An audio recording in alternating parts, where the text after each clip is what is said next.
ne pouvons faire l'impasse sur les questions de mobilité, sur les questions de santé, sur les questions de bien vivre, sur les questions de sécurité, comme bien évidemment sur celle de l'urgence climatique.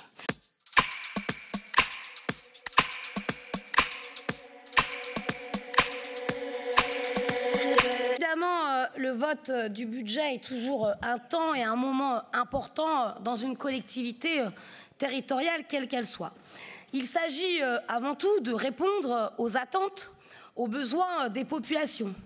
de répondre à ces attentes et ces besoins plus que finalement de vilipender des gestions passées, de se satisfaire de gestions actuelles ou d'anticiper sur des temps électoraux de plus en plus proches et qui nous rapprochent bien évidemment de cette fin de mandature. Les urgences sont là et elles sont nombreuses.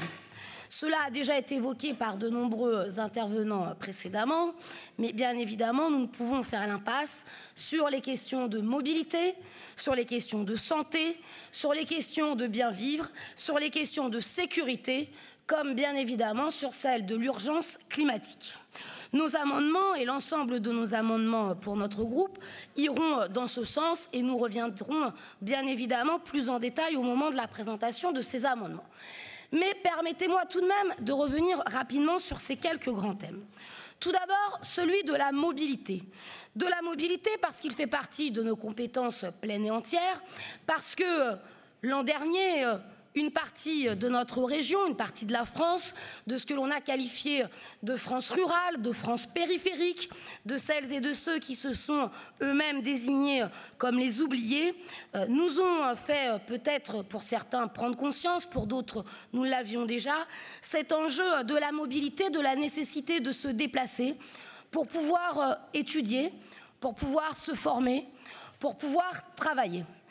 Et d'une mobilité qui n'exclut personne, et je le dis, et nous sommes convaincus que cette mobilité ne peut se faire que dans le cadre d'un véritable service public, et qu'aujourd'hui, s'amuser à remettre en cause, y compris le statut d'un certain nombre de ces personnels, nous amène bien évidemment de la part du gouvernement à un blocage dans ce pays, à une remise en cause de ce droit à la mobilité. Alors, il y a besoin effectivement de sécuriser cette mobilité, de sécuriser parce qu'aujourd'hui, trop de déplacements sont incertains. Il y a trop de trains qui peuvent partir à l'heure mais qui n'arrivent pas à l'heure et qui fragilisent chacune et chacun au quotidien dans ces déplacements et il y a besoin d'affirmer cette liberté de pouvoir se déplacer. La santé parce que il y a bien évidemment aujourd'hui une inégalité criante, les services ferment les uns après les autres. Nous avons toutes et tous en tête un certain nombre de territoires où, y compris la médecine libérale, les pharmacies, les spécialistes ferment et ne sont pas remplacés. Il y a donc aujourd'hui une urgence, sans mauvais jeu de mots, à investir fortement dans cette santé et à sécuriser à toutes et à tous, familles et habitants des quartiers populaires comme des zones rurales les plus isolées, l'accès aux soins, l'accès à des soins d'égalité pour garantir cette égalité en matière de santé. L'environnement, je le disais, parce que nous sortons d'une COP25 catastrophique où la présence du gouvernement a été fortement remarqué par son absence, par le manque d'implication de ce qu'aurait pu être celui de la France. Et nous l'avons vu ce matin, la multiplication des aléas climatiques, y compris dans notre région, nous invite, je pense, ici et maintenant à agir au-delà même des compétences des uns et des autres pour que chacun, à son échelle, agisse et amène des réponses durables en matière de lutte contre le réchauffement climatique. Une lutte contre le réchauffement climatique qui doit sortir de l'opposition stérile entre lutte pour le climat et finalement lutte contre le progrès humain. Le bien vivre, je le disais, parce que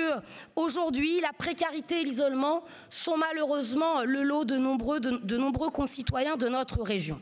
Oui, nous l'avons vu avec ce drame catastrophique d'un étudiant qui n'a eu comme seule réponse pour exprimer cette situation de précarité de s'immoler par le feu.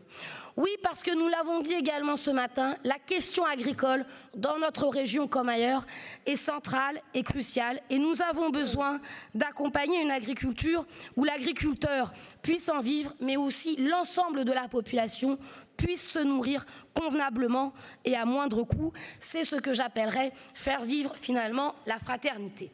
Je terminerai donc en disant qu'il nous appartient bien évidemment de relever ces défis sociaux et environnementaux qui ne sont non pas devant nous, mais qui sont présents et auxquels nous devons répondre à travers ce budget. Pour cela, plus que jamais, nous sommes convaincus que nous avons besoin de conditionner les aides de la région pour répondre à ces défis, avoir du courage politique et finalement, contrairement à ce que disaient certains, nous sommes convaincus que notre région doit s'inscrire non pas dans la France, mais dans la République française et faire vivre les valeurs de sa devise.